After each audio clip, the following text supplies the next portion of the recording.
Oh, right. How about that? That's better. All right. Good.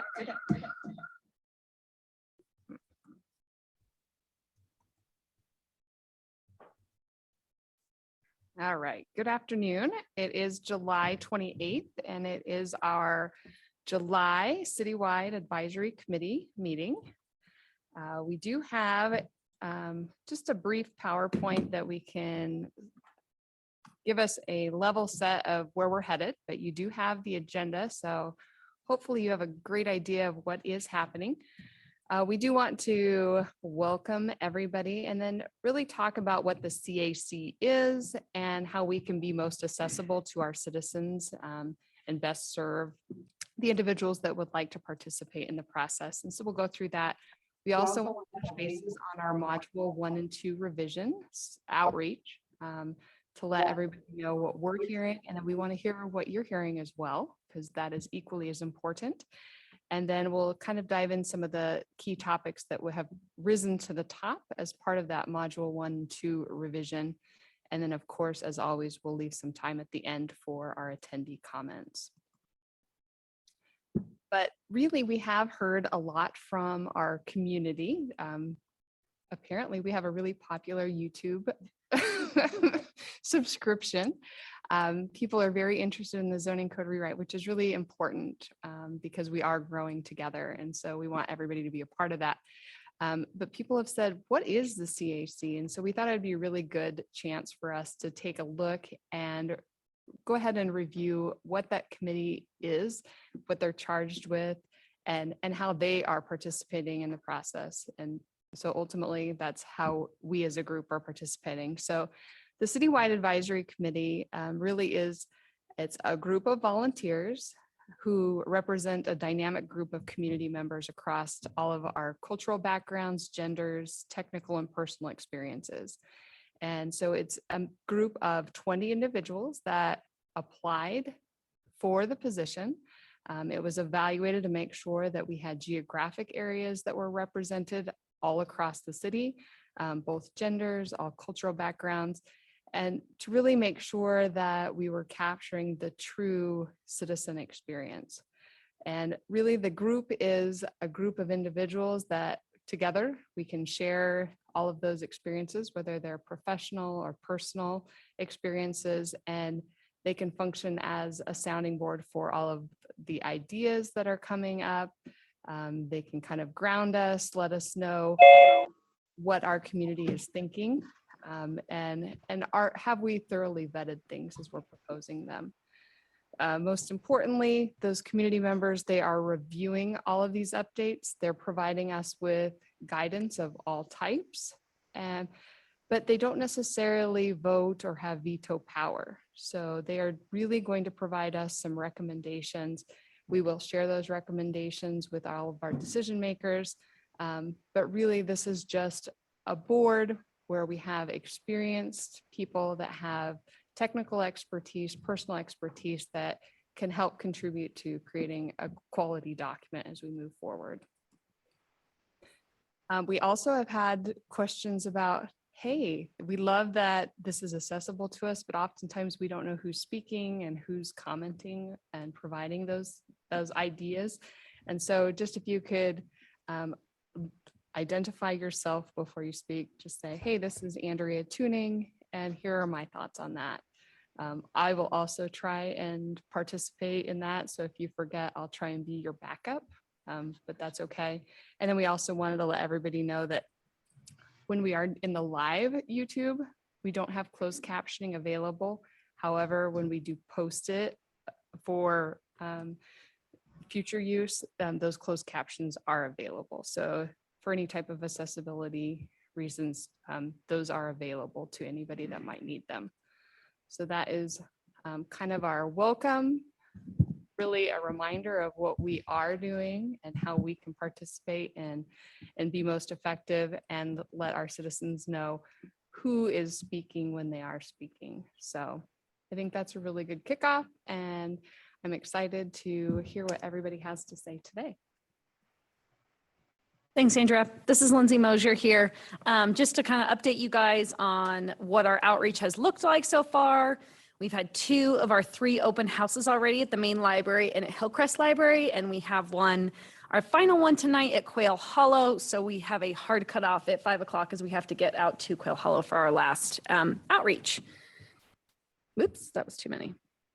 So a couple of you have been to our open houses so far, and we appreciate it. This has been a pretty good format, just considering how much substance has kind of changed. So we've given a brief presentation that you all saw a couple weeks ago, or maybe a few months ago. Then we've kind of had an opportunity for residents to ask questions, have some dialogue, provide comment on some of the proposals that we have demonstrated and the changes. And then we have had 30 minutes of open house that we've had our team as well as several other planners kind of come in and help as well, so that residents can walk around maybe on specific topics that they find most important to them and ask additional questions. So in general, we've had about 50 to 60 people at each of these outreach events, which is quite a bit considering how many people have registered, which is always great. You don't have to register. Pretty positive feedback, definitely a different tone within each of these meetings so far. And I think that's just a general sentiment to how much time and effort the zoning code team has put in to really make this intentional for Boise. We've also had a great mix of attendees as well, having quite a bit of a younger generation show up and be actively involved as well, which is great. And I'm going to pass it off to Lena. Sure, I can take this. And so also something we just wanted to give an update on to the CAC, because this is it's been a little while since we last gathered together, and we had a really good discussion here about shelter and housing when we had Casey from Housing and Community Development come and talk to us, and got some really great feedback from all of you. And so kind of out of those discussions, there was a lot of feedback from the community, feedback from within the city. And so we kind of came together and talked about like a strategy for carrying those conversations forward. And, the sort of leadership and staff consensus was just that this is a really, really important topic, and that we need to create more space for it than we can really allow within the larger context of the zoning code rewrite, because there are so many components to this. So that is a conversation that is going to be, there's space is going to be made for it at a later time. So as of right now, just as an update, so we're all on the same page, the shelter topic in the zoning code is going to remain the same as it is now in the current code. And just for a refresher, what that is that it is requires a conditional use permit to obtain approval for an emergency shelter. And that conditional use permit is available on the table of allowed uses in the C2, 3, 4, and 5 zones, which would be the proposed zones of MX 2, 3, 4, and 5 on the conversion map. So just an update on that, but just want to thank you all again for your really involved time and effort in having that conversation. That was really helpful, and that's going to be part of how we carry that conversation going forward. All right, so a couple of different topics, as you saw on the agenda. There were some particular things that have been called out in modules 1 and 2 in the revised draft that have generated some conversation. And so we wanted to kind of dig into those with you all again today and sort of have a little bit more conversation on them and kind of see what sort of feedback either that you've been hearing in your work in the community, or just thoughts that you have had in reviewing the document in depth yourself. So to kick that off, one of the first things is that, we've had a lot of conversations around this MX3 mixed use active zone, and that currently applies to commercially zoned properties that are along our best in class transit routes, which is State Street, Fairview, and Vista. And then also where we have well-established multi-use pathways, so Federal Way and the Greenbelt, and also our community and regional activity centers that you can see called out there on the map. And this is really a part of that component where we said that we wanted to put put things where we have invested in our public infrastructure. And so we wanted to tie it to those best in class transit routes where we're getting those 15-minute headways at peak hours.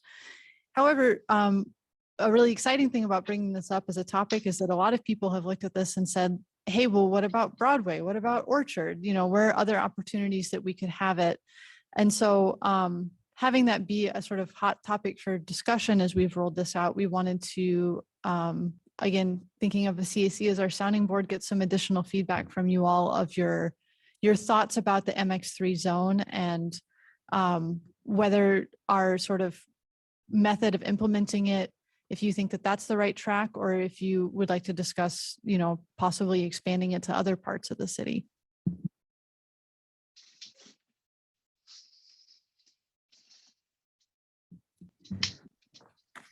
Okay, can you guys hear me okay? So this is Esther. I support expanding to Orchard Broadway, to include the Orchard Broadway Emerald routes. I'm going to come back to Overland. This was something I brought up before. If you look at the one route, if I recall correctly, that on the one bus route on Overland, it runs Monday through Friday until 9:15, and there's also Saturday service. That would indicate that there's obviously a need for that service throughout the week, late into the evening and Saturdays. So, I think there's a lot of potential along Overland, not just the current route, but extending west. There's a lot of growth going on out there. We don't have the transit.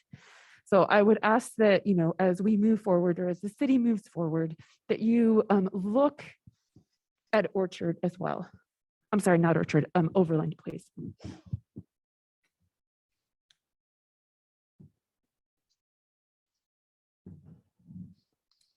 This is Ben Zamzo, and I'm still kind of processing everything in the newly released modules. And I think the MX2 and MX3 differences are the probably core focus of mine right now. I think in some ways they've gotten more similar to one another than the MXS and the MXA were previously, and in other ways they're more different. So I'm kind of grappling with whether we should use the MX3 more or less. For example, one way that they are different is in the new allowed use table, drive-throughs are only allowed in the MX2 zone in Boise. That's it. No MX1, no MX3, MX4, or MX5. So if we were to expand MX3 to Orchard, Emerald, Overland, and Broadway, we're basically saying no drive-throughs in Boise. That's different from in the last modules where drive-throughs were allowed in the MXA zone, provided that they fit the building footprint and that the drive-through was behind the building. So I think to me, that's one thing that I'm kind of grappling with on whether we should expand the use of the MX3 or not. Two other distinctions between the MX2 and MX3, you can go higher in MX3, you can go 60 feet versus 45 feet in the MX2. That was previously 55 feet in the MXA. So you could build a little bit higher, but a couple trade-offs in the MX3 is you also have to provide public plazas, which I haven't seen done very well yet. This 1,000 square foot public plaza usually ends up being, like a park bench that's poorly landscaped and maintained. It's definitely the first thing that gets value engineered out of any project. And then also there's some limitations on like building length, like linear percentage of linear frontage that the building has to be relative to the lot width. One way that they seem to have gotten more similar to me, but I was talking to Andrea about this before the meeting and I might be mistaken, but it looks like in the new module that came out, MX2 has a front yard setback of 20 feet, which was not in the last module. So basically that requires pushing the building up against the street, which would make the MX2 and MX3 more similar in that regard than they were previously between the MXS and the MXA. Andrea and I were talking about that, and she pointed me to some other sections that I might want to review, but even in the illustration in the module for MX2, the sample example building, it's set quite a ways back from 20 feet and it's got that curb cut in the middle of the project. So again, they're getting a little bit more similar in terms of where the building needs to get placed, but they're getting a little bit more different because they've divided out the use table. It used to just be MXA and MXS were kind of combined in the use table, and now they're split out in separate columns. So those are kind of my initial thoughts. But like I said, I am digesting it, and I'll put together a summary email for everyone on the city team as soon as I'm done reviewing. Thank you for that, Ben. And I'm going to have to check. I'm scrolling through this enormous document right now for the MX streetscape standards, because, and this is Lena, by the way, speaking again, because the plaza requirements, I'm not sure if that's MX3 or if that's MX4, and it's only for projects over a certain square footage. I want to say it's over 10,000 square feet. I don't remember off the top of my head, so I'm not going to guess. But that is a good thing to point out. And I think that you're really bringing an interesting component to that discussion, because it really kind of gets back to what our original thinking was with the MX3, which was, again, putting things where we have, planned public investment and infrastructure. And so really having this thought of these are the places where we really want to get that high quality, active, mixed use development. We understand that we can't necessarily have that or want that everywhere all over the city, but here's the places where we can focus it. And that was, I think, part of what led to really zeroing in on those 3 main streets. And then with the MX2, I think that's a really interesting question with things like drive-throughs.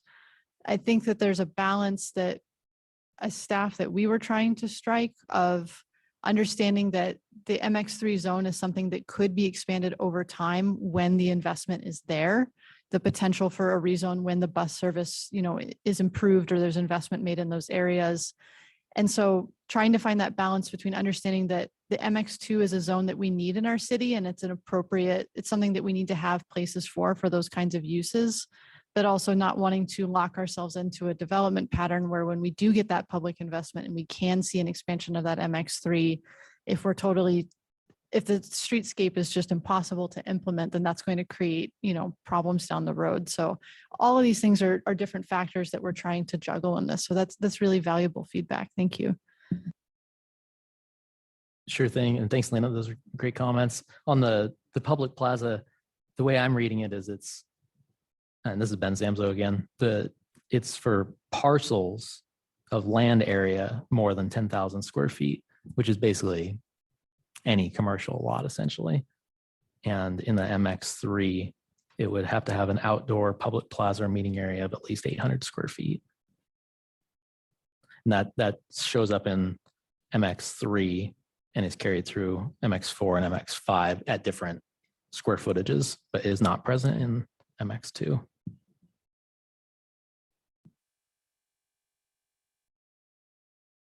All right, Roberta, I think you had some additional thoughts that you'd like to add. Yes, thanks. This is Roberta D'Amico, and I want to tag on a little bit to the concept of the streetscape for State, Fairview, and Vista. Both I've observed it myself and I've had some feedback from friends. Although it's not within our purview of the rewrite of the zoning, as far as pedestrian and biker safety, how are we going to consider that? And like I said, I know that's not in our purview. So I support the idea of increasing mixed use actives in those areas. And I suspect we're going to see the same thing on Orchard, Broadway, and Emerald to a certain degree. So that's one item that folks. In regards to what I've heard from some neighbors and others, there is some concern about the reduction of density overall, which doesn't apply to what we're talking about in mixed use, but I figured I'd throw it in now where I had the table.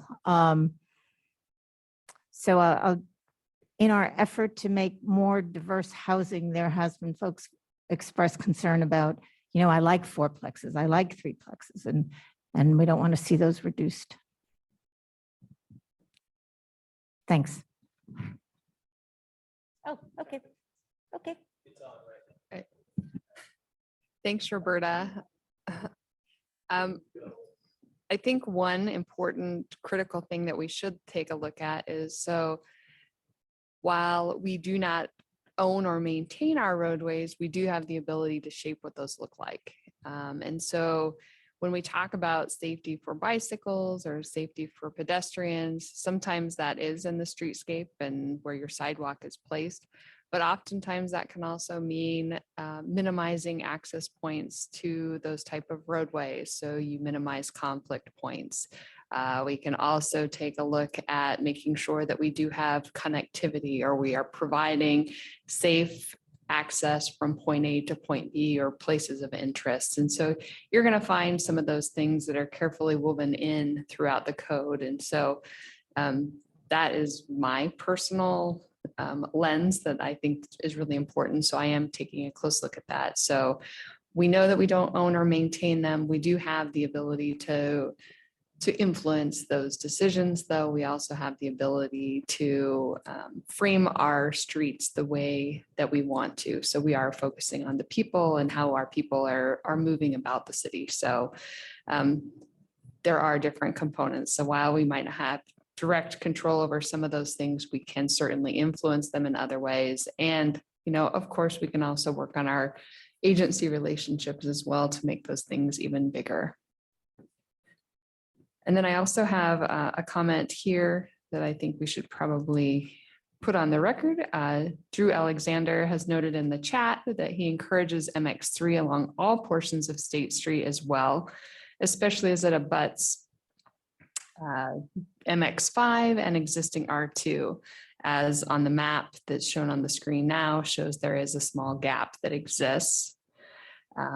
As most of MX5 has MX1 as a transition to R3, and he thinks that MX3 would help with some of that. So there were some considerations that we did evaluate on, where do you stop with MX3? Does it cross State Street?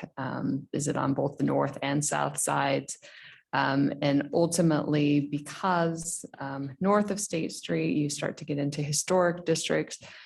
We didn't think that it was probably appropriate to continue that all the way through with the initial one, but we also know that there are natural places where MX3 very well might be important. And so rather than doing a city initiated zoning of MX3 there, we would evaluate those on a case-by-case basis as individuals did express interest in that. So they could seek a rezone if they chose to. And then, of course, we would have the rezone policies and findings that we would have to make to determine, is that the right thing for it? But certainly MX3 is appropriate in some of those locations, specifically from like Albertsons on 16th and State, continuing through to St. Luke's that you'd find at Broadway. So that is some of those considerations that we've had. We also have another comment from Daniel Malarkey. I would note that we are very low transit utilization in Boise, and it has been decreasing over time, especially after COVID. So I don't think the idea of best-in-class transit corridors should have a large influence on what are the right zones for Orchard, Emerald, and Overland.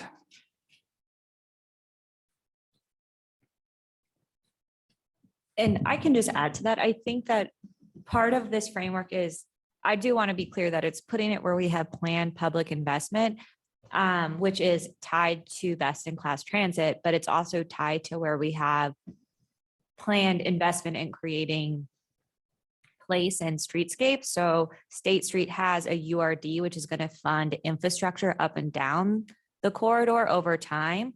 The Green Belt, the Federal Way, Bikeway, they have infrastructure for non-motorized travel. So Daniel, your point's taken to that it's transit and other things that we should consider as helping to support higher densities. So Broadway, for example, a good part of Broadway is walkable to downtown and to the university. So is that something we should be considering? It might not have 15-minute headways of transit, but is it close enough to be able to access all that amenities and services?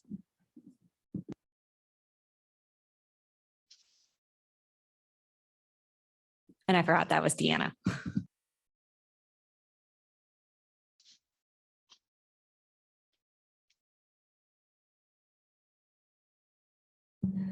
Drew, and then it looks like we also have Richard available.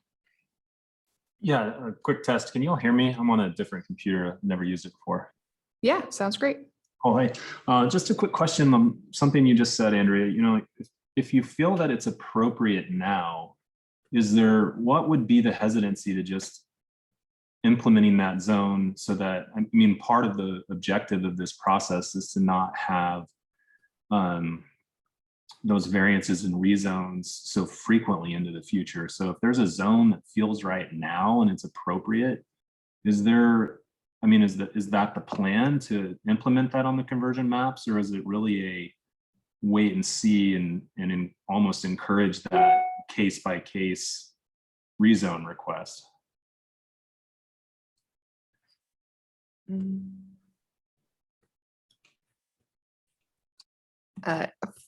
So this is Andrea. We tried to evaluate where the good cutoff point was, and we've tried to establish also where those transitions happen. And so when we talk about, from Albertsons on State Street. As you move closer to St. Luke's, you're going to see some of the MX1. You might see some of the higher density residentials that could include R2 or R3. We really tried to evaluate how we could transition to the neighborhood as they exist. And some of those R2 and R3 provide that natural transition now. As I noted, it's maybe not all the entire swath of that, but we don't necessarily want to spot zone either. So we're really trying to evaluate the best way to get this implemented, make sure that yes, State Street does have transit. State Street is close to, especially this segment is close to our downtown core. What is the right zone? So I think, we are open to discussions in regard to that, but we were trying to create a clear development pattern that made sense, also integrated into that historic district kind of naturally, and created, a really good feel for a pedestrian, a bicyclist, whomever that might be. So if anybody has any thoughts, we're definitely open. This is Jessica. If I could chime into something that might be a worthwhile exercise in thinking about, like, we looked at what are the conditions today that allow for these different types of mixed use zones, and using a couple of considerations, like, is it a best in class route and how much residential is by it, and the uses today and anticipated uses in the future, like with State Street. But a worthwhile exercise might be like, what are the triggers that we would look to anticipate that something is changing that might warrant considering changing zones? So like, we know for best in class routes, Valley Regional Transit would need 800 residents within a quarter mile of a stop. So if we start to understand how many people are living along some of those routes, we could start to see through development, like, is this starting to actually bump itself towards then necessitating the type of transit that is a best in class route? And so because of that, is there something about the zoning then around that corridor that we would want to consider, because that street is changing? And we haven't done that analysis on Emerald Orchard, Overland, Broadway.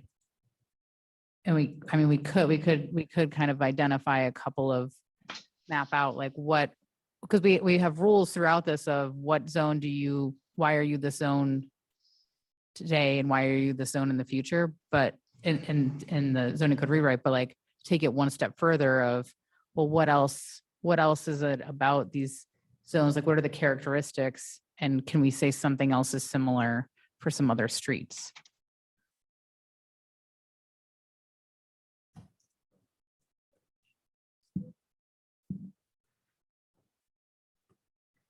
Richard, did you want to give us your thoughts, and then we'll hear from Ian?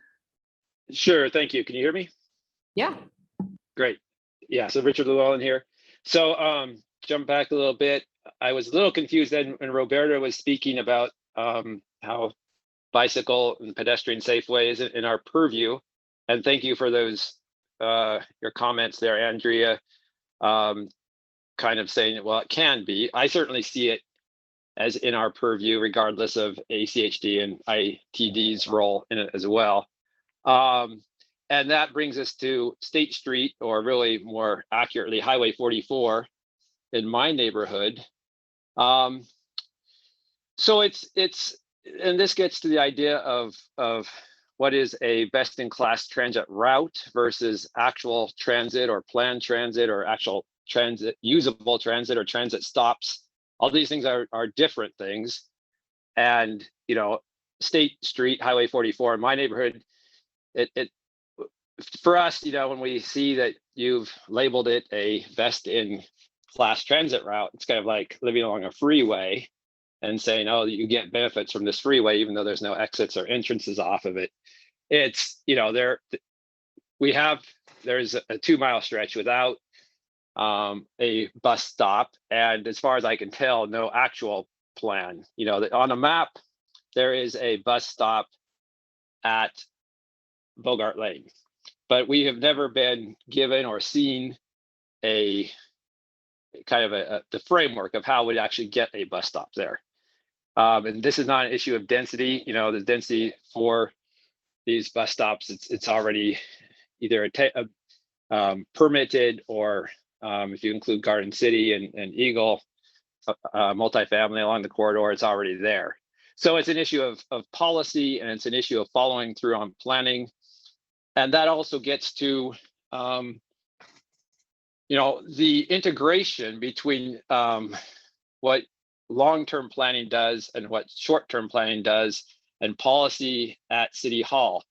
For example, even though our neighborhood plan strongly supports this a multimodal path along Highway 44 in our neighborhood, which is essential, especially if there are no bus stops or realistically planned bus stops throughout the majority of our neighborhood, being able to travel by bicycle or foot the mile or so to a bus stop is quite critical. The very first thing that this current administration, Boise administration, did in our neighborhood was approve a development that didn't require that multimodal path. Now, we have fought and won, and I believe perhaps the city's had a change in heart. And so current planning staff now does push for that. But this is inconsistent. And likewise, we just had to fight with current planning, even though in long-term planning, there is an intersection with a signal on Highway 44. Our neighborhood had to really push, disagree with current planning in order to get a signal there. And so far, we've been victorious, but we'll see where that goes. The point being that planned is only planned, as far as I can tell, in the world of long-term planning. But there's very little follow-through with current planning. You know, the big story, of course, that more people understand now in our neighborhood in Northwest Boise, I suspect there's stories throughout the city like this, but is, you know, that infamous fire station that was planned in 1988 somewhere in Northwest Boise in order to support development in the foothills there at Quail Ridge, and then was kind of moved around Northwest Boise on a map in order to support additional development. So exactly what you're saying here, support additional development where you have planned infrastructure, but the fire station was never built. Sometimes it was funded, sometimes it went all the way through planning and zoning and was permitted, say on Pierce Park. Then there was a call for 2 fire stations, et cetera, et cetera, et cetera. You know, here we are, close to 4 decades later, probably before one will actually be built. So the idea of planned, I would love to believe you, and I believe you in long-term planning are serious about your plans, but it really doesn't follow through the rest of the cities and across different administration. There's just not the follow through, and that's just, you know, clear historically. So especially in a neighborhood like mine where you have a transit route but no transit stops through, you know, almost a 2-mile stretch, and we as a neighborhood have to really fight for the kind of safety and infrastructure and streetscape necessary to support good TOD. I think it's critical that somehow you are phasing development to actual, not just planned, because, you know, planned can be for 4 decades, to actual implementation of the infrastructure. Without that, I just don't see how the coordination between long-term planning and current planning is going to come about. And then, by the way, we missed the PC zone that, you know, a number of neighborhoods spent a fair amount of time developing several years back. So I'm glad that State Street Highway 44 is primarily MX5 and doesn't have drive-throughs. So I think that's positive. Those are my comments right now. Thank you. Yeah, Richard, I think that it would be a good idea for us to kind of share one of those experiences that you had just spoken of. So Richard described an example where development was coming in on State Street and the neighborhood had to fight for a multi-use pathway along there. That is in fact true. The problem is that we were in the middle of developing a multi-use pathway plan for the city of Boise that had not yet been adopted. And so we did not have the legal ability to require it. The difference now is that plan has now been adopted. It has now been referenced in our Boise City Comprehensive Plan. And we're taking elements of that and actually codifying them in the zoning code. So now we do specify that there are dimensions that go with that. And so these rules and regulations would actually require that. And so, no, we were in an awkward stage at that point, but we have moved beyond that. We're actually codifying that. And so ultimately, our hope is that by codifying some of those criteria, those locations and where they are, that helps us get that connectivity, that helps us create some of those last miles until additional stops are created. So just to give everybody a little bit of history and how we've moved forward and how we can apply some of those things that we've learned in our code that is there. So. And this is Deanna, and I think Richard, I think you give a good point we've heard people often at our community engagement saying, let's add more routes. And so that's what we're trying to balance is, or not balance, but consider deeply, okay, there's a type of planned public investment that's more real than 50 years from now or 20 years. So that's why we looked at State Fairview Vista, because we already have those routes going every 15 minutes. That money to get the transit service going is already there. And, yes, there may not be a stop at a vacant lot on right currently because it is no stop yet, but it's a lot easier to add a stop than to create a lot more service. I would like to respond to both of those. This is Richard, and thank you. Thank you for both of those responses. And to some extent, so we should look to this zoning rewrite as that mechanism to codify these infrastructure elements then, if I understand you right, or at least in part. It may be done separately, but this would also be an opportunity to do that. And I say that in part because, Andrea, I would somewhat disagree with you in the sense that it would have been perfectly legal, I believe, to require as a DA, a part of the DA for the fairly massive rezone from R1A to whatever it was, R3D or whatever for those apartments, to require that multimodal path. And we certainly, tried as a neighborhood and failed. And so now we will have the section without it. But so yeah, the legality, I guess I disagree with you there.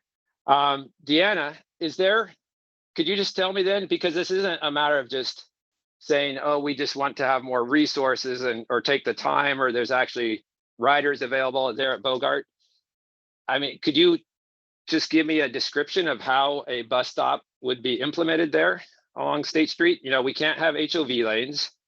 So there isn't, as my understanding is, we can't, the ideal thing would be to have an HOV lane along there and a bus pull out. But my understanding is that's not legal currently in the state of Idaho on Highway 44. So could you just give me a little brief description as to how that could actually be done? Because that's what we're lacking. We're lacking a mechanistic pathway forward to create actual transit stops on Highway 44 in my neighborhood.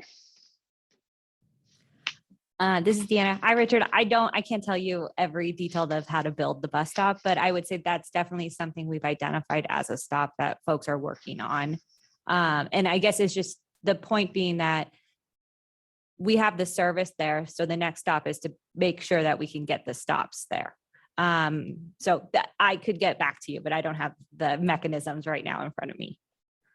Okay, thank you. As you know, we've been asking that same question for quite a long while, and we just haven't heard an answer because, you know, you can't really easily stop in 60-mile-per-hour traffic. But at any rate, thank you. I don't mean to put you on the spot. I know it's not your, you're not in charge of it, and that's part of the problem, right? It's an ITD, ACHD, would have to be Garden City as well, et cetera. So again, what all this calls attention to, though, is we can say something is planned, but how we actually get there may be very convoluted, obscure, and difficult. So I'll be quiet about this now. Thanks. Hi, this is Lena again. So I think, Ian, you had some comments you'd like to make, so we'll kick it over to you. Sounds great. Thank you. Yeah, following that, it kind of sounds like a chicken and egg problem, right? I mean, it's where do you foresee future residences, where you foresee future locations of people living versus where is their investment and where is their transportation? I think kind of maybe moving away from the transportation discussion. I mean, we've been talking about public investment in these corridors. I think I would be curious to know if there's a way to quantify private investment as well. Because I just talking to a client today, looking at a specific corridor, not listed on there. And I don't know if it necessarily makes sense to list on there, so I'm not going to say it, but I would encourage the city to look at other locations to include the MX3. I think you got the right ones. I would encourage more. And I kind of agree with Drew's sentiment that if it makes sense now, let's do it now instead of trying to deal with it on a case-by-case basis and leading to some of that ambiguity of the previous zoning code. And, you know, do I have to go through a CUP? Do I have to go through a rezone, whatever? So that's it. Thank you.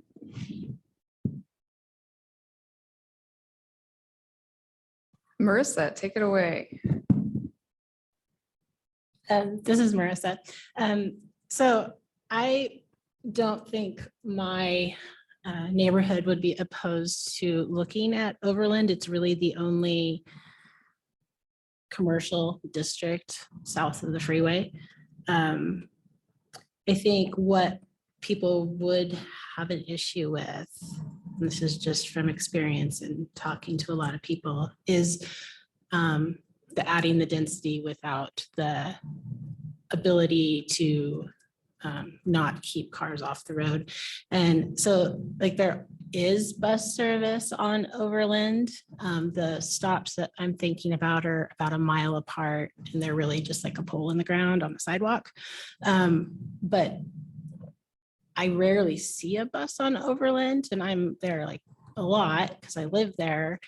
And one time I just thought, hey, I'll ride the bus down to City Hall. And it was like an hour and 20-minute ride. And so I think somehow you have to have the infrastructure there. Just because there's a bus stop doesn't mean that it's a usable service for people. So maybe looking at the actual level of service, I guess you could call it that, of the bus system for people when deciding where to put this. And then the other thing was I like the 12-foot pathways or the 10-foot pathways on arterials. I know the ACHD had been working on a policy for that, and I don't know where they are. I don't think it's gone through the motions yet, but I do like that inclusion because I think, you know, if we're going to encourage people to get out and walk in their neighborhoods, we need those wider paths. And then the other thing was you had Emerald as a possibility up there. And that I think might be an option as well, because I know there has been some development along Emerald. It's very sparsely inhabited in some places. Like there's not a lot of residential. I know there's not a lot of opposition to things that happen on Emerald. And I'm thinking like west of the mall area. But the one thing that I would be cautious about is that I don't know if Emerald has been constrained by ACHD, and it's really the only east-west bike route for other areas of the city. And I would hate to see massive development on that road and then ACHD come in and just blow the street out because they feel they need to. And then, you know, what happens with those people that have been riding their bike? So, and that's kind of a selfish thing for me because I do ride Emerald occasionally. And it even as it is now, it's not comfortable for a lot of people, but I can imagine if it was even wider, how that might feel. Thank you, Marissa. Does anyone else, before we move on to the next one, if anyone else has some more comments, Esther? So this was just a correction. I went back and looked at my notes. Overland doesn't run until 5:15. It runs until 6:45. So I just want to make sure that it's clear. I was wrong. I needed to correct myself. Ben Zamzo here. Just wanted to add one more thing. And as I said earlier, I'm still kind of grappling with the MX2, MX3. I don't dislike the MX3. I don't want to make that clear. I just want to make sure it's used appropriately. And I want to share my framework for that. I was having coffee with a fellow committee member, and he shared with me the following, and I might butcher some of the facts, but he said that in Japan, the entire country has one set of zones. And at the base level, you have the most restrictive zone. And as you move up from there, you're allowed to do everything in the prior zone plus new things until you get to the most liberal zone, which here would be kind of the MX5. So that naturally makes a lot of sense to me. And that's not the case in what we're talking about. And so when we talk about going from the MX2 to the MX3, it's not just about adding the density, which I think everybody I've heard around the table says, yeah, we'd love to have, including me, the option to do more density along Overland or Broadway or Emerald or Orchard. But because we don't have that Japanese style, upward funnel, by going to the allowed higher building height and the allowed more density, we are giving up other things that were previously allowed in the MX2 and are disallowed in the MX3. You can't do a drive-through. You can't build a smaller building. You can't build a building without a 800 square foot public plaza. There are other uses that you can't do. So if it was the Japanese style where it's everything that was allowed in MX2 plus you can do 60 feet and you can do more density, that would be fantastic. But because you have to make trade-offs, I think those need to be acknowledged. Thank you, Ben. And just as a side note to that, it's a really interesting point. And I know that one of my favorite things to look at online is Every Lot Tokyo, where every day they send out a picture of every single property lot in the city of Tokyo. And it's really fascinating to see, talk about a mix of uses. I think the challenge with that, though, it brings up a really interesting question, is about how we approach zoning in the US. And it's kind of a tiger we jumped on and have been riding ever since Euclid versus Ambler Realty in 1926, right? Which is sort of the first zoning map that was created in the US. And I think that there's one of the biggest challenges that we have here has to do with, specific US legal precedent and also cultural norms around protection of privacy and conflict of uses between the lots, and wanting to have that really consistent and predictable urban development form. And so that's always something we have to balance with thinking about what could go here and also what could create, issues within the community. But I love the thoughts on that. So thank you. Yeah. And this is Dean. I want to say one thing, but it is important to acknowledge why that's an intentional decision to make different uses allowed in MX2 versus MX3. We intentionally did not allow drive-throughs or car washes or other auto-oriented uses in MX3 because the intent of the zone is to encourage an urban form that supports other modes of transportation other than car. And so to create the best pedestrian, bike, and transit experience, we want to remove those uses. So that's an intentional decision. So then it is to be important to know that MX2 is where we want those uses. So by exactly to your point, Ben, by expanding MX3, we're reducing MX2. That is the point, or that is the question that we're discussing. Thank you. Oh, go ahead, Marissa. I was just gonna say that I think maybe in the code, a little bit of clarification for the general public about what a mixed use zone is, because when we're having this issue now out in Southwest is people see a development come before them and it's a mixed use zone, but it's all one, like it's all residential. And they're like, well, that's not mixed use. And it, letting them know it doesn't mean that every development has to have a mix of uses. It's a mix of uses throughout the boundary of the mixed use. I think the public gets confused about that sometimes. Thank you. I'm going to move on just because we have some more topics to cover.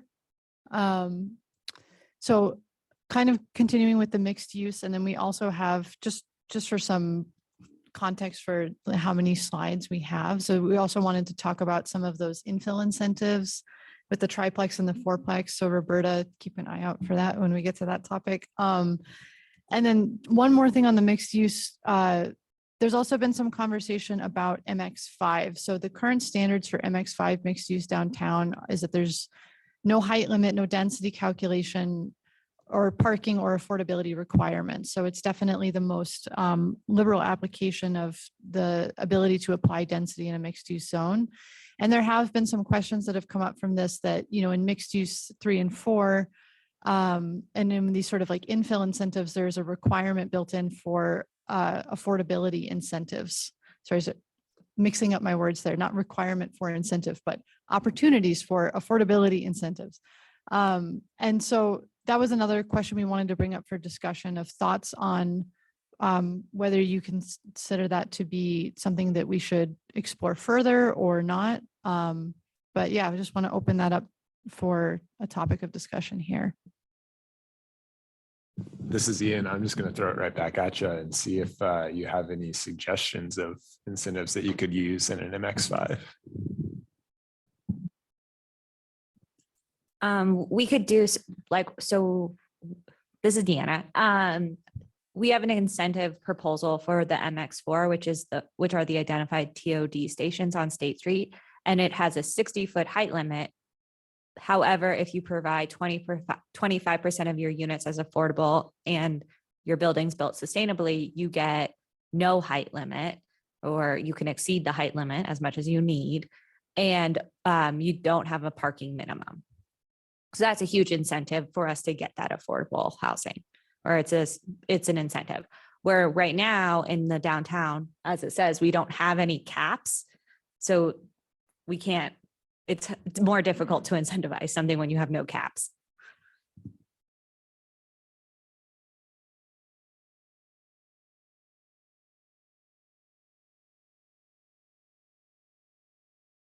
I think this is Marissa.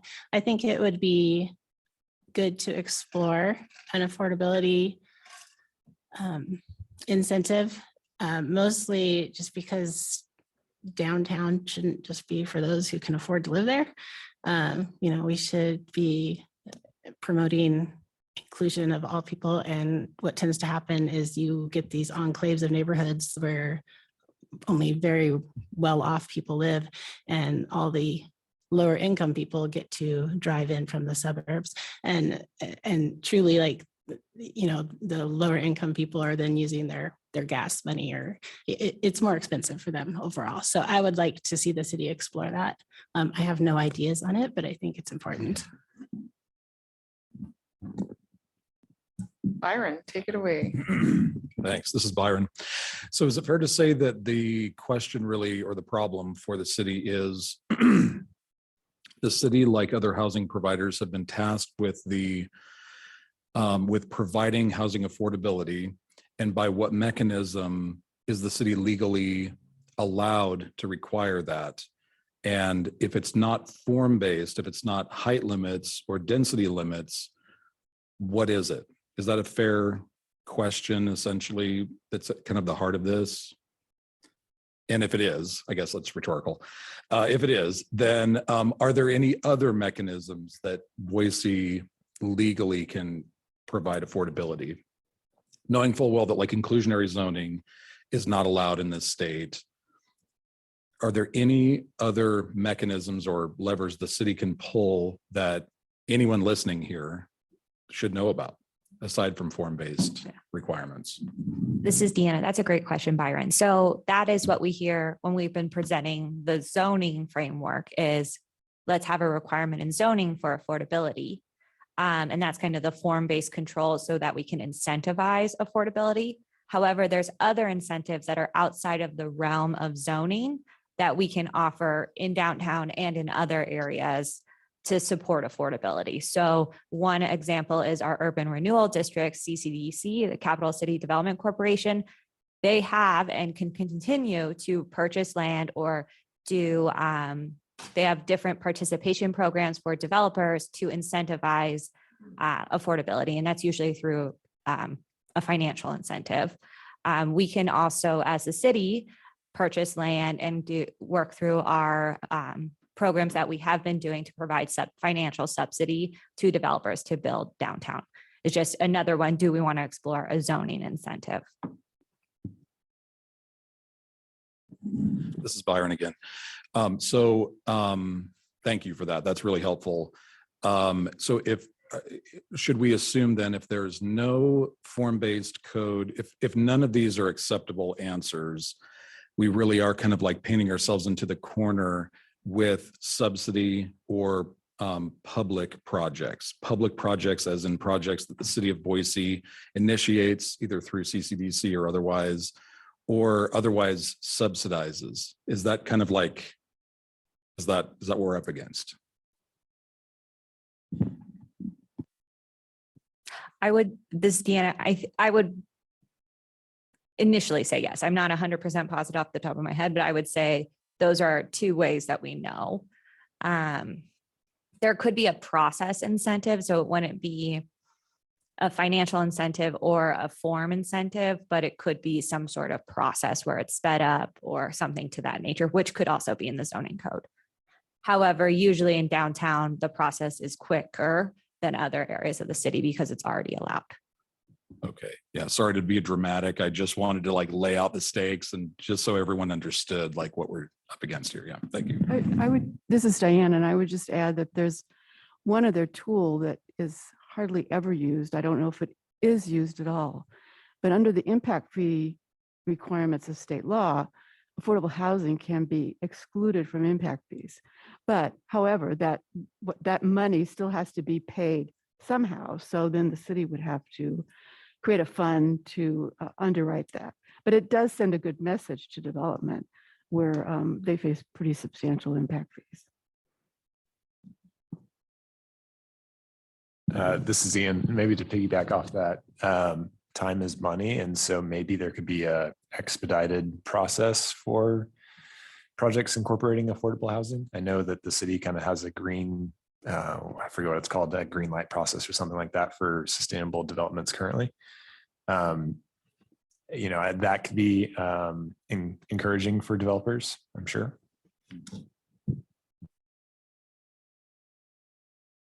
We have a couple of hands raised, so let's hear from Shellen and then Richard. Hi, I think most of my comments, and I saw that Chris's hand was up as well, but I think most of them have been suggested when someone asked what other kind of opportunities are out there, and sure, the form stuff, and also the impact fee. And I would go so far as to say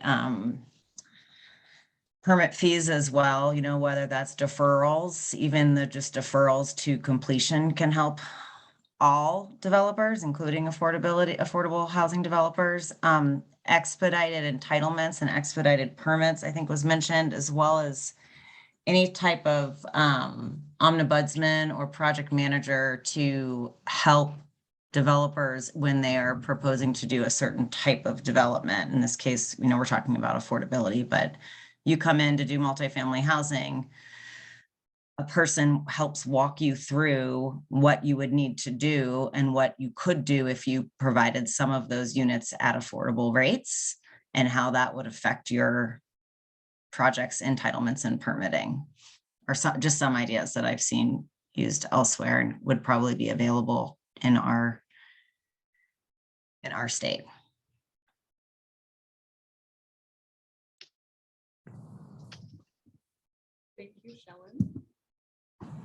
Richard, how about you? Yeah, so, and this is, been an ongoing issue with with rewriting the zoning law. As it stands now, Boise should perfectly legally be able to exact affordable units upon a rezone, right? So as long as it fits, Nolan and Dolan's nexus, in which the city could show that building some, large luxury apartments would have an impact on affordable housing, be it by destroying existing affordable housing and or requiring, service workers, et cetera, that would typically be filled by a particular income level. Then, my understanding, and of course, ACHD does this they used to do it all the time, exact improvements and or in this case, public good in the form of affordable units. And that's the big problem here, is that as we give these blanket up zones, we as in the city, as in the public, lose that power to exact. But I sure wish we would do more of it. Thanks.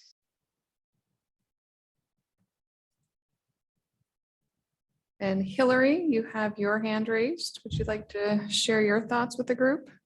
Yeah, this is Hillary Vaughn. I'm just responding to Richard's comment because no, right now, under Idaho law, the city couldn't do that. Exactions are permissible, but there are both state and federal boundaries on what the scope of those exactions can be. And in Idaho, inclusionary zoning, inclusionary requirements, and affordability are not on the table.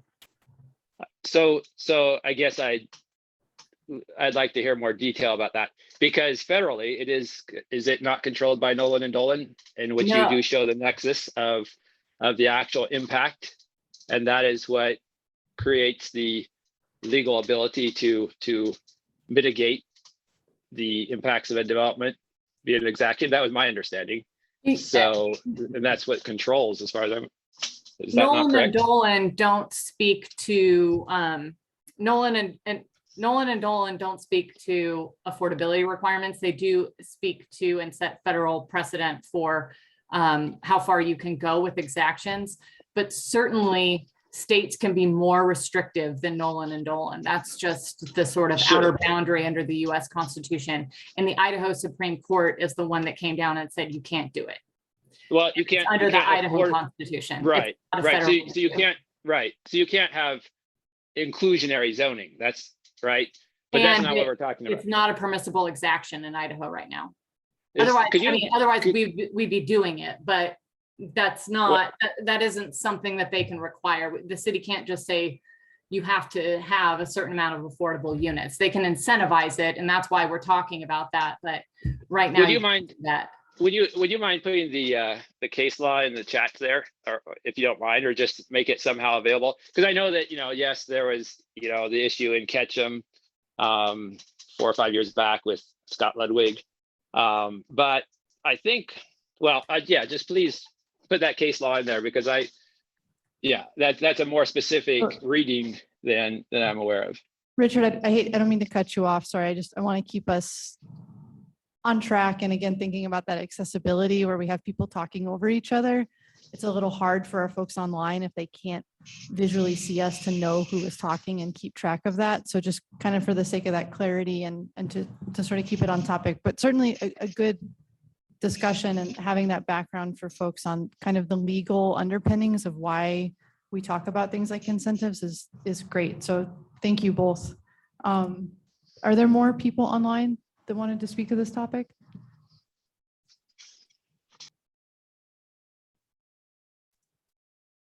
No, I think really the affordability discussion kind of lends us into a good transition. Oh, Patrick.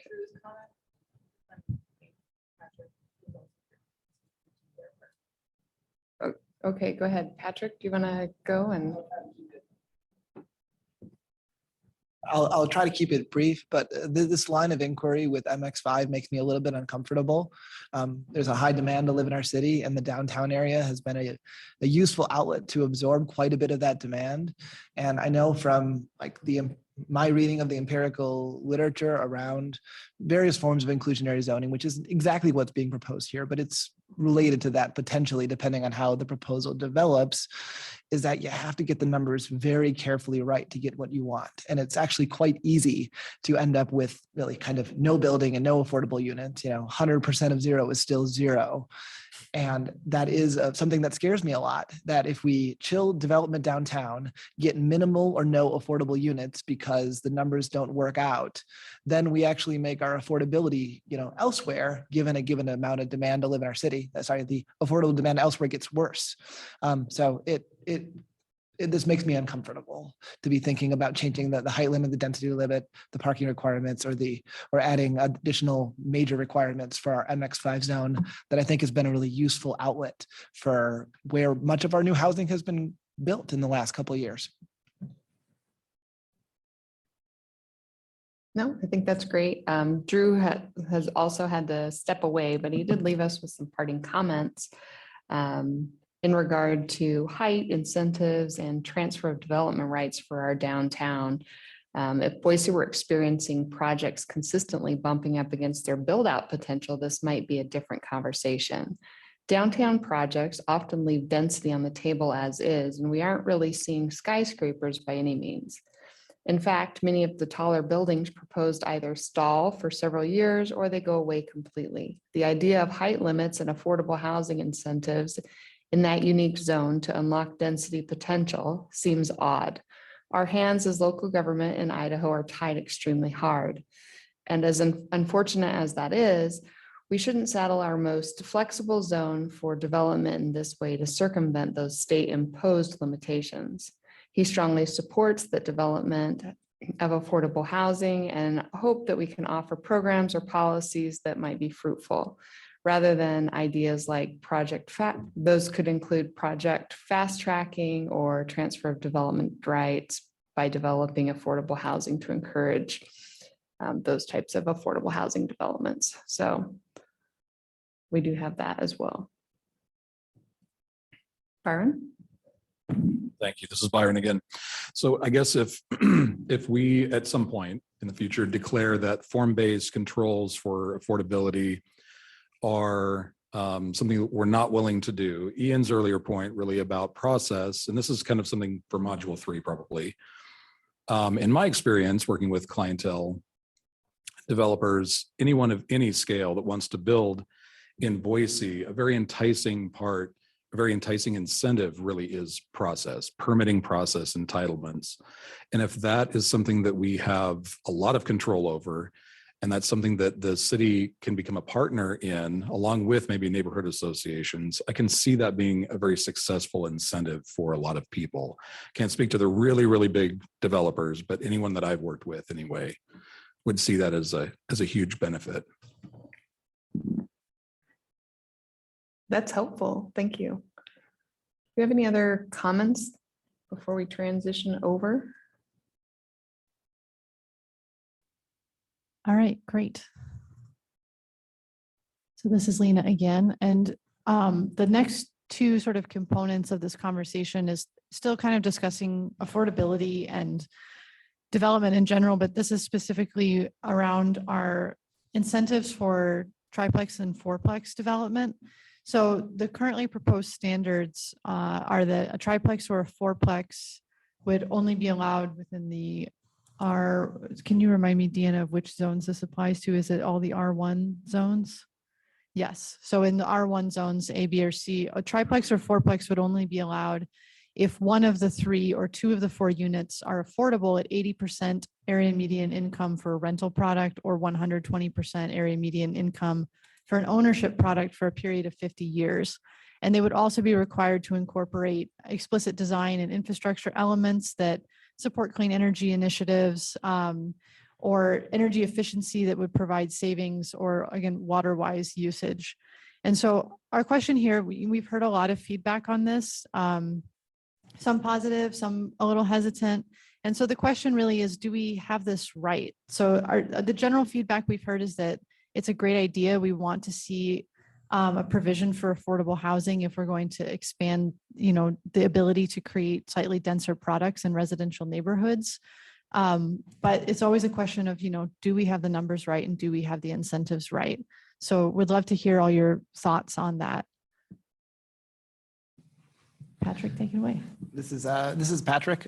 Similar to my comments about the downtown one, it does matter to get the numbers right. Other cities have been working on this. Portland has done a lot of work in this area, and they ended up realizing that getting these to work at a fourplex unit is difficult or impossible. But if you say, okay, you can do a fourplex by right or a sixplex with reduced parking and additional pieces, if it's affordable, they kind of appear to probably get it to work, though they did require a second round through their city council for additional tweaks to their zoning code to make these things feasible.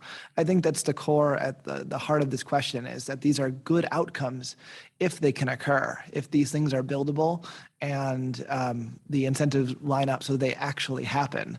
If the result of this is that only a handful of affordable units get built over the next 5 years, to me that'd be a worse outcome than hundreds of non-affordable but still helping with the overall housing shortage overall. And some of the photos here are interesting, by the way, as an aside, that the bottom one actually still wouldn't be allowed under our new zoning code, even though we're highlighting it as an example, primarily due to there's no on-site parking on the lot, but actually so still would be illegal, even though we think it's nice. And that's an interesting piece. And the top one might have a similar challenge.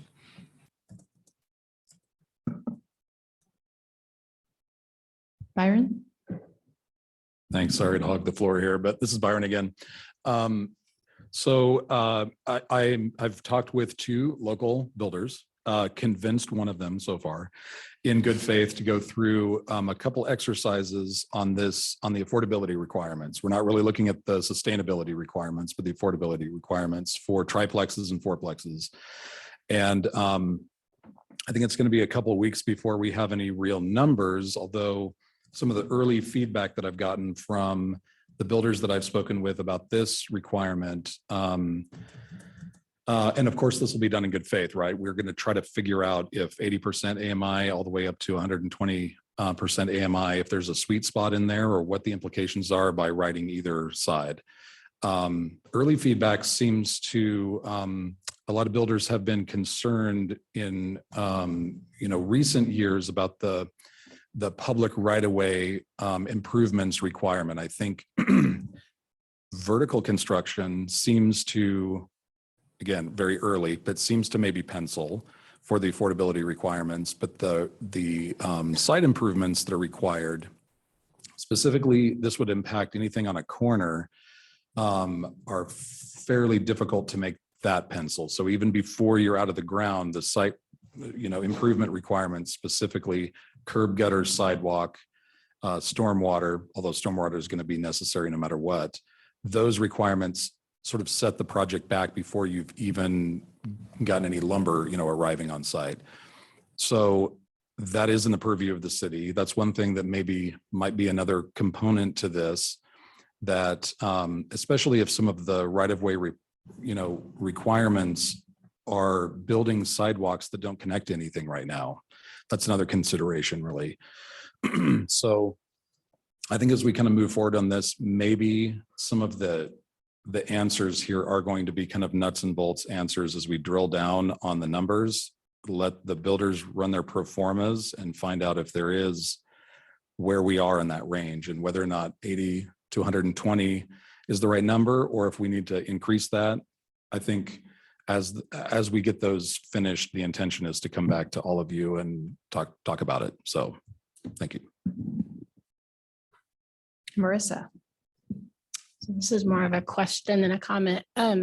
So if this were to stay as is, would it perhaps open up more places where affordable housing could be built for places like Elite Charities, which is already meeting all of those requirements? Like they could, because right now I know they like to get donations of land, or they're working on their church project, building in the back of churches, but could something like this be a benefit for those affordable housing builders that are out there now? This is Deanna.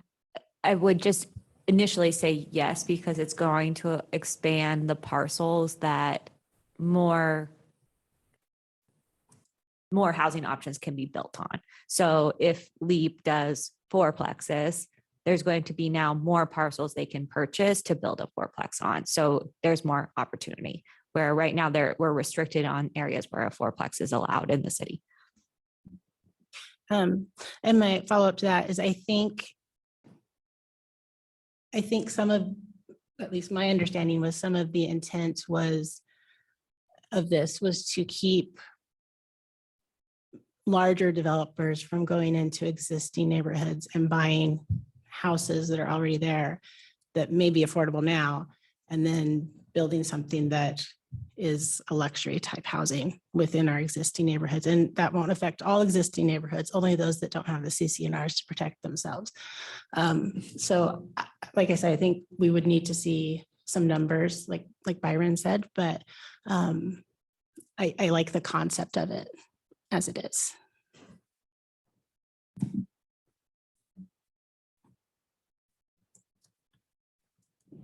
This is again, maybe just a general question, and it's probably getting into the weeds. What, I guess, first of all, is 80% and 120% AMI? Is that for a single individual, or is it for a family or couple or whatever?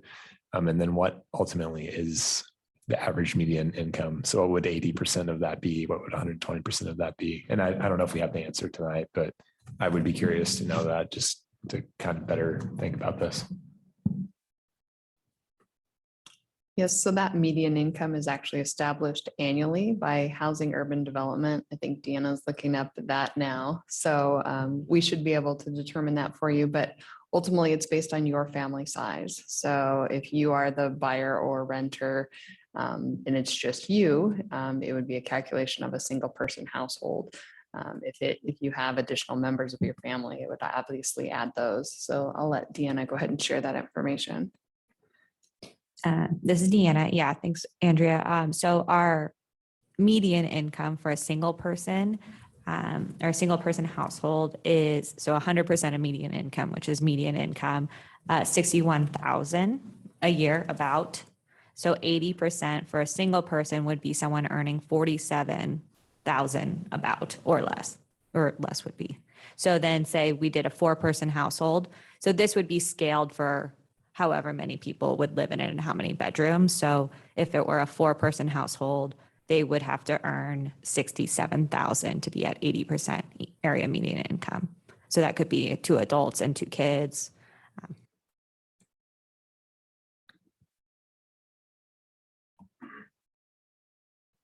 And then I think we might, this is Lena, I think we might have some folks on the line. I don't know if there's comments or hand raised, if someone could check on that.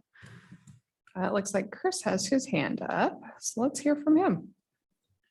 So this is just a question for clarity. So is there a reason why the percentages are different between rental and ownership? And is 120%, so I guess 2 questions, is 120% something you could consider affordable if that's already higher than the median income? This is Deanna. Typically in affordable housing for an ownership product, it is higher because ownership products aren't being built even at that AMI level that's affordable. And it has, and I'm not going to say this perfectly correct, but it has something to do also with receiving financing for the ownership, housing ownership. So it usually is a higher percentage of AMI.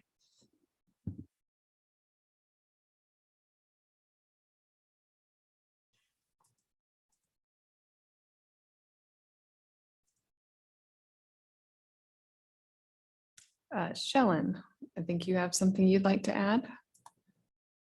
Well, I kind of wanted to try to help answer that question if I understood it. And I think the question was, what is affordable housing considered for in regards to home ownership? Was that the question? Like what percentage of AMI? Yeah, so- Sean, so- this is Deanna. Oh, go ahead, Chris. Yeah, so it was sort of why was there a discrepancy between rental affordability versus ownership affordability? And then also if 120% is something that we would consider affordable. Okay, in the standards, yeah, I guess I don't know why it was put in there, but it is, I mean, I can't speak to that obviously, but I would, it's very common, you know, that ownership units should be available to folks making more money. I mean, there's a lot of issues and concern with getting people that are families that are at very low income, say 50%, 60% AMI into home ownership, because they might not have the income available to maintain or even keep their home and end up in bankruptcy. So there's sort of like a philosophy, you know, in the United States that generally over 80% to 100% AMI is sort of the spot for homeowners. And in Boise, we're well above that. Meaning, you know, if you're at 80 or 100% AMI right now, there's nothing on the market that you can afford. So I'm guessing, and I'm making a guess here, that 120% was put in there to try to address that. You know, that number will change as markets shift. So for example, in very, very expensive places like, you know, resort communities like Vail and places like that, you know, that 120% affordable, you know, that affordable homeownership would go up to 200 or 215%. And I think the city has that data, you know, in that kind of bridge and in their, you know, they've been tracking that to see, is that why the 120% came in there? Because the market wasn't serving home ownership opportunities under 120%? Shalyn, this is Deanna. I'm going to say yes. It's a good answer. Sorry, maybe that was a long-winded way of explaining it. And perhaps it's like maybe that's not even needed at this point, but I wanted to touch on it.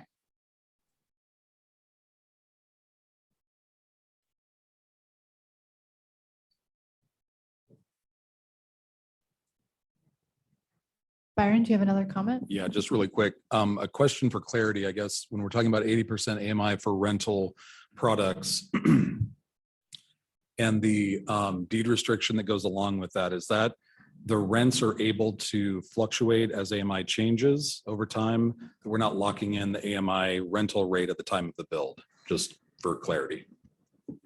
This is Deanna, correct. The AMI would raise every year as the AMI for the city increases.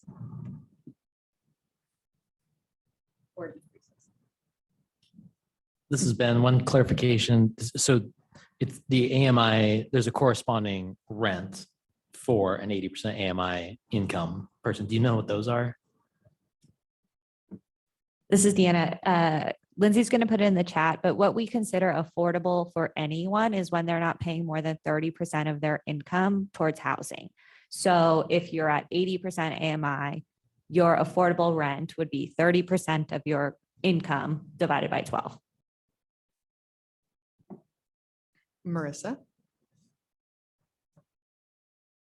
And then this is Marissa. Does a resident in a deed restricted property, do they have to like requalify every year? This is Deanna. Yes. What you would do is you would submit, and we have so I'm not going to say perfectly the actual procedure, but there's an affordability covenant that goes with your deed as an owner, and it has a requirement to report annually to the city to verify incomes and verify that your tenant is income qualified. I'm pretty positive we would not require you. There's a rule if for some reason that tenant now moves out, hopefully moves out of the income qualification, or not hopefully, but if they do, there's a rule about preventing them from losing their housing. If they make more than, okay.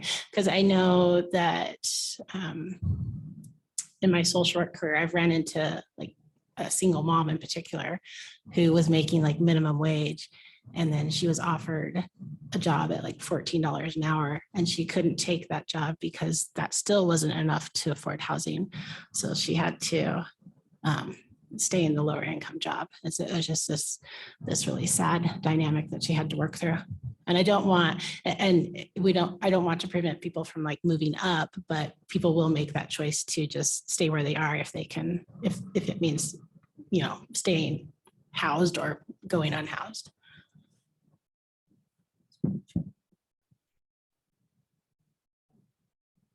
Patrick, did you have your hand up before or? I did, but it was a pedantic question and I regret even thinking about asking it, but I will now that you've called on me. Is the AMI, is that gross or net income? Gross. Gross. Okay, thanks. Okay, Mrs. Lena again, that was not as bad as I thought it was going to be. So you really built that up for something else. Thank you for asking though. It's good clarification. Ian, did you have something? Yeah, I have I guess just a thought, and it might not even be relevant because I think our current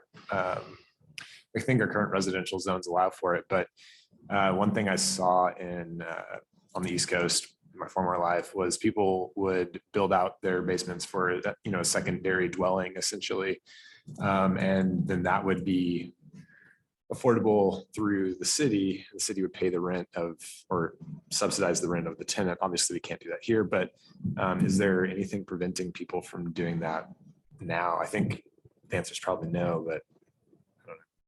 Sorry, that wasn't a very clear thought, but.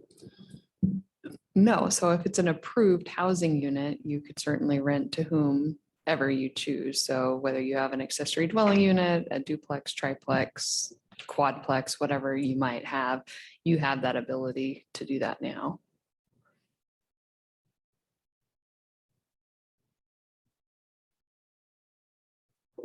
Great. So it seems like a good natural point to move on to our last slide on this. So the other kind of component of this, and this is Lena again, and Patrick, let's pretend that there's alley loaded parking behind here. There may be, I don't know, but that was a good point on the photo, but I think this one could potentially meet code. So the strategic infill incentive is something new that we introduced with the revised modules 1 and 2.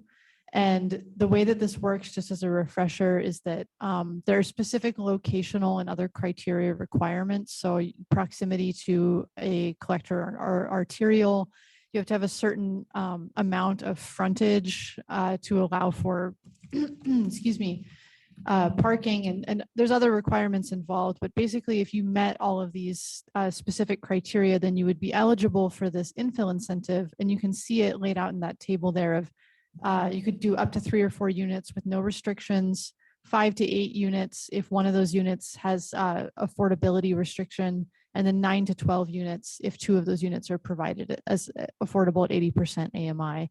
And so again, just wanting to open this up for discussion of thoughts about looking at it from this side. So not just from the across the board, but specifically the strategic infill. Do you think we have it right? Do you have additional thoughts about how we're deploying this or how we could potentially make it better? I'm a broken record on this, but I can't help myself. Please do the math and make sure that it's feasible at whatever numbers we end up with. And you speak to developers. I want us to get a lot of housing. I want us to get a lot of affordable housing. I want us to get a lot of both spread throughout the city, hopefully, if possible. And it's all a matter of getting the numbers right. So if this produces several, 1,000 units a year, that'd be awesome if the numbers work out this way. If it produces 10 or 2 projects or 2 buildings, that would be I would view that as not a successful thing for our city and our housing needs. So it just depends, let's hopefully get this to be used a lot. If we have incentives, we want them to be used. And that's a matter of checking the math and doing a lot of financial modeling. And I can't comment beyond that other than gotta check. Byron. Thank you. Yeah, if you can give me some time, I think I can convince more people to do that. I think the model for these housing types is a little bit different. And I don't know what additional complexities come along with the multi-unit, especially like a cottage court or something like that.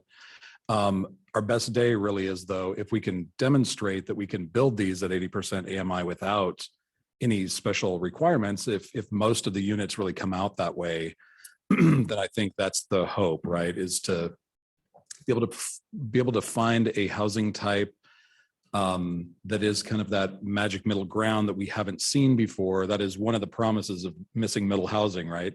Is to not only add to housing diversity, but if there are housing types like cottage courts, which are effectively a collection of tiny homes, when we're having these challenges building tiny homes one at a time, the affordability isn't really there, or ADUs for that matter. But if we build these collections of ADUs or collections of tiny homes in the format of a cottage court, then we can start seeing the economy of scale kick in a little bit. So that's the hope. We just need some time to be able to demonstrate that. Thank you. Sorry, may I add a 30-second comment to Byron's comment? Regarding the cottage developments, there is a line in the code that says they must be 1,340 feet apart.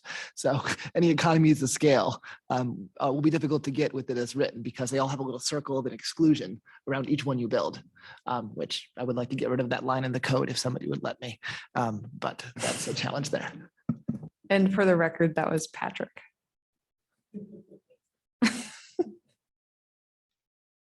And Patrick and I did have this conversation, I think it was yesterday. His question was, how did the city come to the separation of these type of developments? And when we actually asked Clarion, they specifically said that, oftentimes it simply works better. Neighborhoods feel a little bit more comfortable with the integration of a variation of units, so that they don't have large inundations of these types of housing products.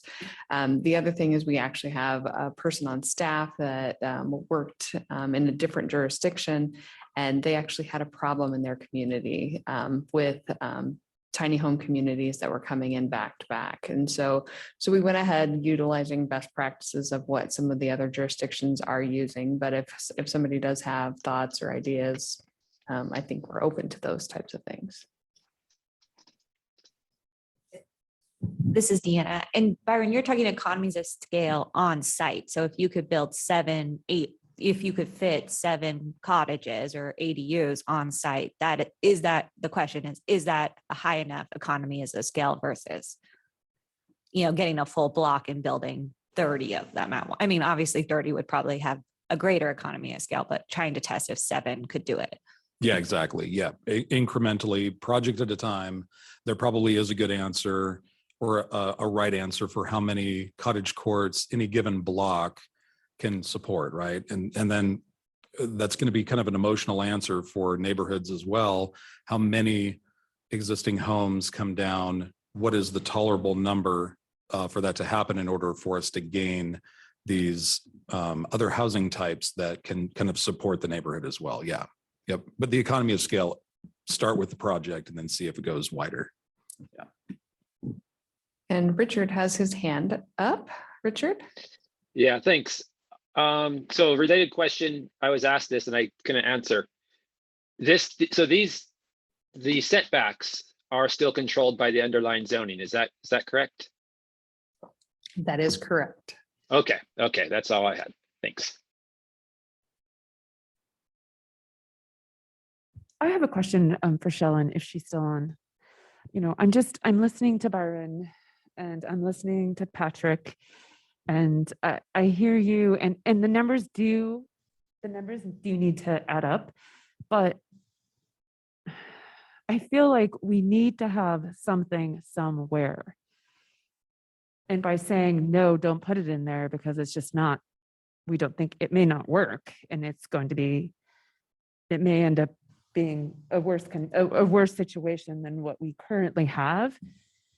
I guess, Shellen, you have done some projects, and while they may be a little bit different, I think one I heard on planning and zoning was an apartment complex off Overland somewhere some time ago.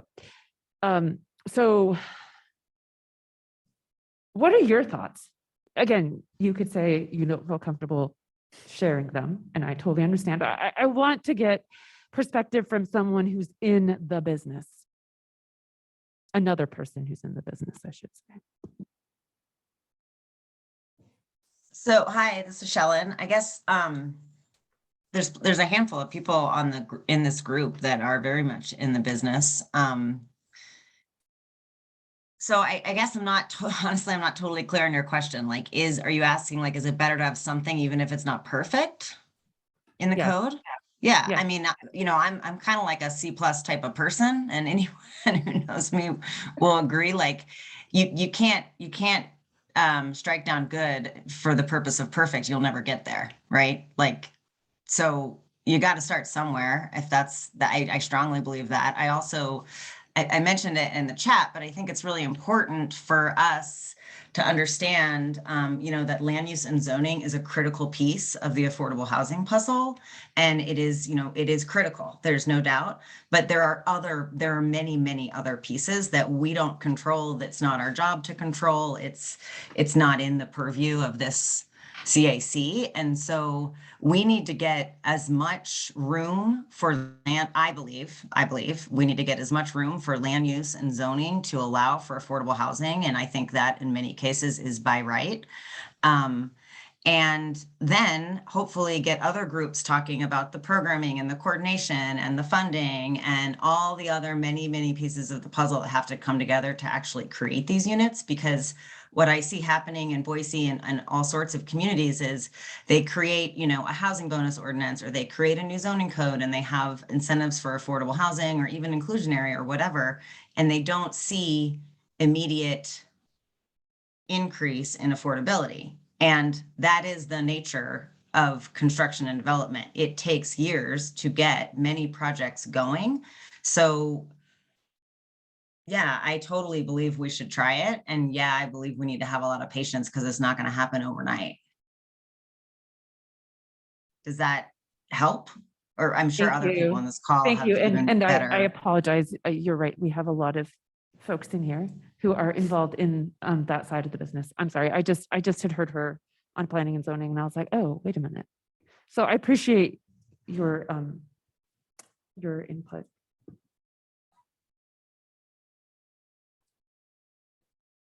For the record, I like getting A's too, but I'm just kind of like more of a C+B kind of person.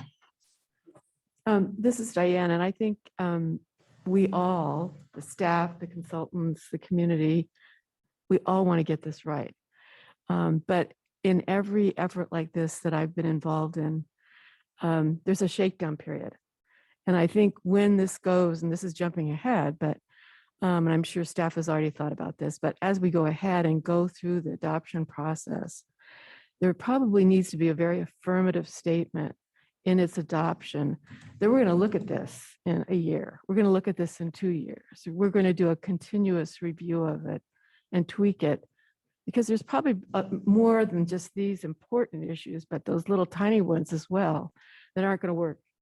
And so to be able to have a format in which we respond to the need for changes as we go forward will be really important.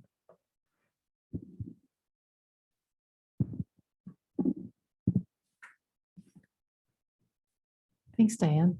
Do we have any other comments or discussion that we want to cover on this topic, or questions about anything that we've talked about today? Drew did send me some comments earlier that he said, hey, I'm not going to be able to be there, but if you could share those thoughts. So I'm going to throw those out on the table so that everybody has those. He specifically said, is there a way that we can have more variety and less consistency with setbacks across zones, especially in some of those residential zones?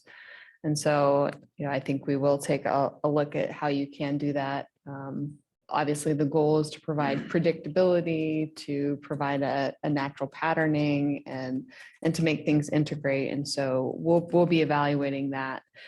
He also identified in table 110404, can this be simplified to allow no more than one additional story in height compared to the adjacent use or the average of adjacent uses?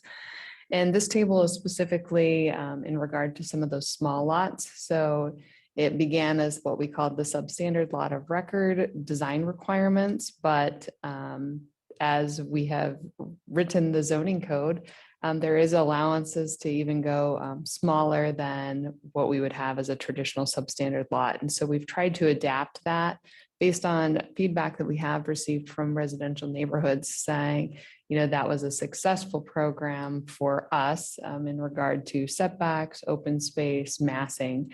But Drew has said, you know, as he walks and bikes through some of our oldest neighborhoods, there are a number of one-story homes next to two-story homes and sometimes three-story. So perhaps by allowing an additional story is perfectly aligned with this precedent. And so, you know, he's saying that, you know, maybe we should evaluate things. If you are next to a single story, you could build up to 2 stories, or if you are adjacent to a 2-story, you could go up to 3 rather than focusing on the 1.5 stories. So we'll continue to evaluate that. He did provide some comments in regard to building heights as well. So please make sure the code is proposing heights that align with construction norms. 5-foot increments seem more like a design flexibility incentive rather than helping a project truly reach another level of residential, office, or mixed-use building height. The average 5-story building is around 53 feet. So he has provided that. Also in regard to small lot open space requirement, he's asked, can there be a proximity to a park or open space that might allow you to waive that requirement to provide open space? And so we'll consider that. Small lots, he's also said alternative arrangements in part B1. Why does the requirement include 5 units? That one I haven't looked up yet, so I can't elaborate on that one. And then he's also noted that restaurants, taverns, bars, can we go back to considering these at least as conditional uses in the R3 zone? So those are some of the thoughts that he had. I don't know if some of you have some additional thoughts that you'd like to throw out there, or if you have any similar or opposing thoughts to what Drew has provided. Marissa? I would say from Drew's comments, you know, waiving open space requirements if they're close to an already existing park or other open space. Like I live within a 1/4 mile of a big park, but it's not easy to get to. And so like you have to cross 2 arterials and walk down a gravel shoulder. So we never go. But I think, you know, looking at, is it realistic for people to get to that open space? Not just like a broad statement if you're within a 1/4 of a mile or whatever. Because out in my area, like you can be right next door to something, but you have to go like a 1/2 mile out of your way to get to that place if you go on the roads. And then the other thing is with setbacks, for residential setbacks,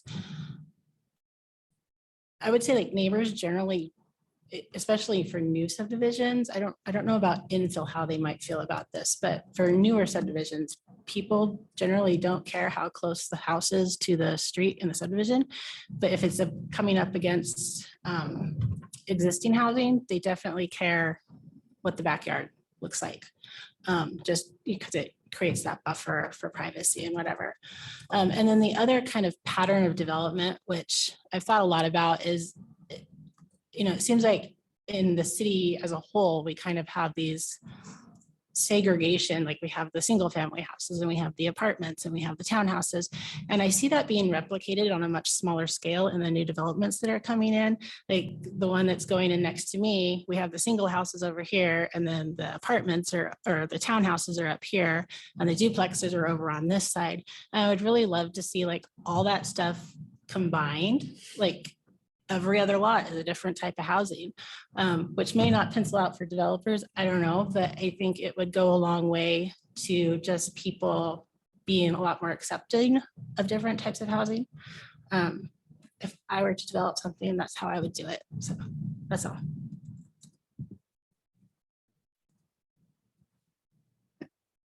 Patrick. 15-second addition. I agree with most of those comments. I just want to add the reflection that to have a diverse array of housing units next to each other, they would need to be allowed to be different heights. Back to Drew's comment that having a different number of floors is part of what you're kind of asking for. And that's the change that Drew is suggesting.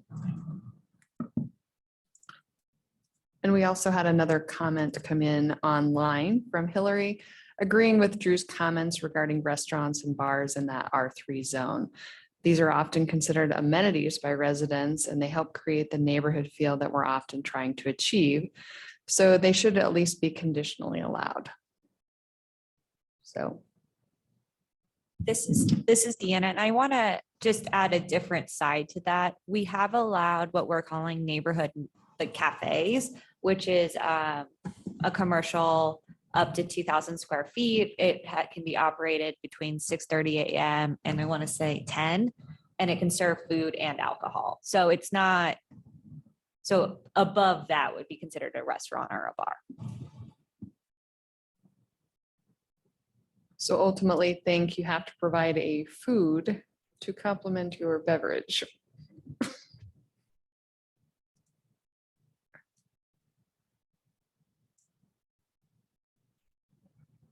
Great. Well, pending any other comments coming in online, or if there's no additional closing thoughts. Hillary has her hand up. Oh, great. Yeah, sorry, not to draw it out. I saw that. But I guess what I'm thinking of is like Roosevelt Market and, things like that are, because that's bumping up on 2,000 square feet, 2,000 square feet's kind of arbitrary. And I mean, again, a lot of people might want to have a small bar in their neighborhood. I guess I just don't understand why they're prohibited. I mean, we're not talking about like a use by right. We're just talking about like outright prohibitions of some compatible commercial uses. Yeah, I think you are right. And I think, we have heard from the community that they want to have these local services on a small scale in their neighborhood. They want a place to walk to. They want a coffee shop. They want an ice cream store. They want a neighborhood bar. They want somewhere they can walk to and they don't have to get into a car to access. And so we are trying to unlock some of those things. So you're going to see some provisions even in the R1C. If you're a corner lot, it's going to allow you to do some of these small scale 2,000 square foot or under R2, R3. But you couldn't do specifically only bar. But, again, we need to make sure our use table is correct. And then if we do have any standards, and then we haven't quite gotten to module 3, but really looking at what are those findings. So when we do say something is conditionally allowed and they can do that with a conditional use permit, what are we trying to achieve? And we need to make sure that our findings are correct. We certainly don't want to prohibit the uses that are most valuable to our citizens and what they're looking for. But we also want to make sure that we don't have the wrong use in the wrong place. So. Esther. So in looking at the use table, I'm wondering if there'd be any consideration for small retail sales in R2 and R3. And then I need to look into this one a little closer, but it caught my eye, and that's light industrial. It should be conditional for MX2. That's my initial thought, but I'm going to continue to think about that.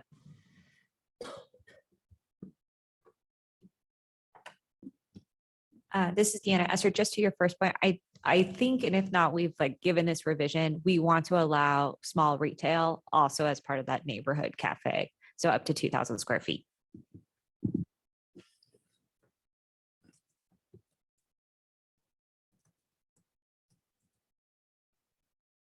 All right. Do we have anyone else online or?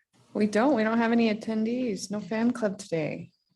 Okay, I forgot about the attendee comments too. Well, certainly happy to end a couple minutes early and give you the 8 minutes of your time back. Or if you really just can't get enough of the zoning code rewrite, you could always come on over to the Quail Hollow Reserve Golf Course at 6 o'clock to see the open house as well. And that goes for anyone watching or listening online as well. So thank you all for your time. Really appreciate your ongoing feedback and your dedication to this project. It's really appreciated, and we'll keep working through it together.